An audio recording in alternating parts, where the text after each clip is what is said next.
Today I'm gonna be showing you this one amazing trick that'll take your prompts to the next level and you'll never search around the internet for another prompt again. So basically what I did was I went to the Midjourney website and went through their documentation. I copied all of the text and put it into ChatGPT. And no, I'm not telling you to do that because I'm gonna leave a link to that document below in the description. Okay, so I told ChatGPT I want to train you as a prompt generator for AI art program called Midjourney. I will paste the guide and I want you to say understand if you understand.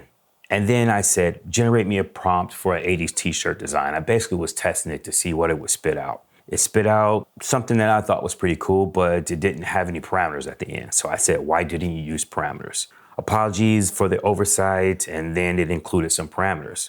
Next, I said, I'm going to train you on what prompts look like. And then I just went through the Midjourney feed and just got some images that I thought were really, really awesome. And I copied their prompts. And I said, this is for a realistic portrait, gave it a prompt, and it spit me back out what it understood of the prompt.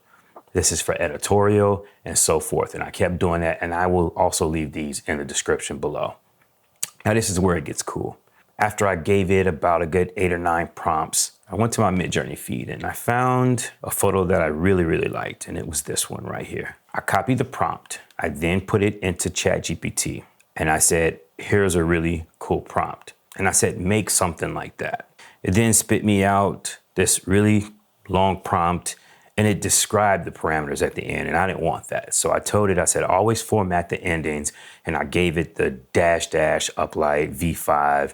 Then I explained to it V equals version, AR equals aspect ratio, etc. So then it spit me out that same exact prompt with the correct parameters. I then put it into Midjourney, and this is what I got out. I was so amazed. It got even cooler. I found this black and white portrait that I was just totally amazed by. So I clicked here, got the prompt, put it into ChatGPT, and I said, create me something in this style, but totally different. So then I pasted the prompt after that. It spit out me something very similar. I mean, the prompt was different, but the descriptors, the parameters at the end were the same.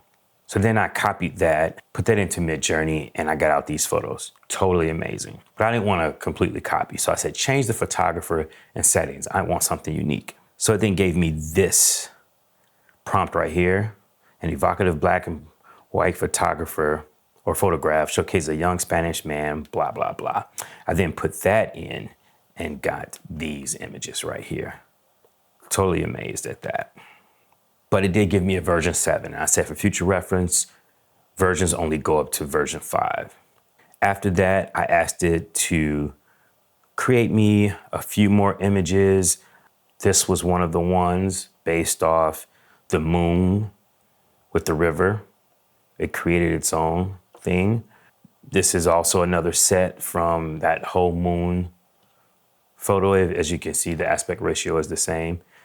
These prompts that are here was totally created by ChatGPT. And just for fun, I told ChatGPT to create me a prompt taken from a movie in the style of John Singleton. So it spit out this captivating, blah, blah, blah. I put it into Midjourney, Discord, and I got out this. And it's amazing. And just to have some fun, I said I need a modern black sitcom drama shot on Alexa Mini LF with Ari signature primes. And if you know anything about the movie industry or cameras, that is almost $100,000 or more. It's over $100,000 setup.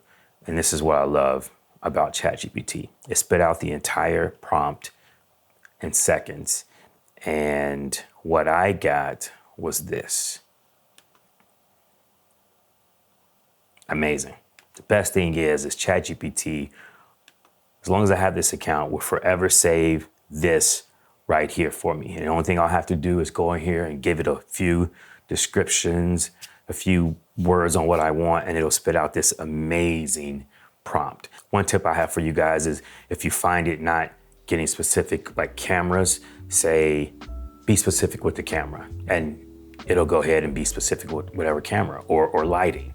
If there's something that you know you want to include in there, just mention a word or two. So that's it for today. I appreciate you guys. If you learned anything from this, if this is amazing to you, hit that bell icon because I'm gonna have plenty more tutorials like this coming through, as well as give me a thumbs up.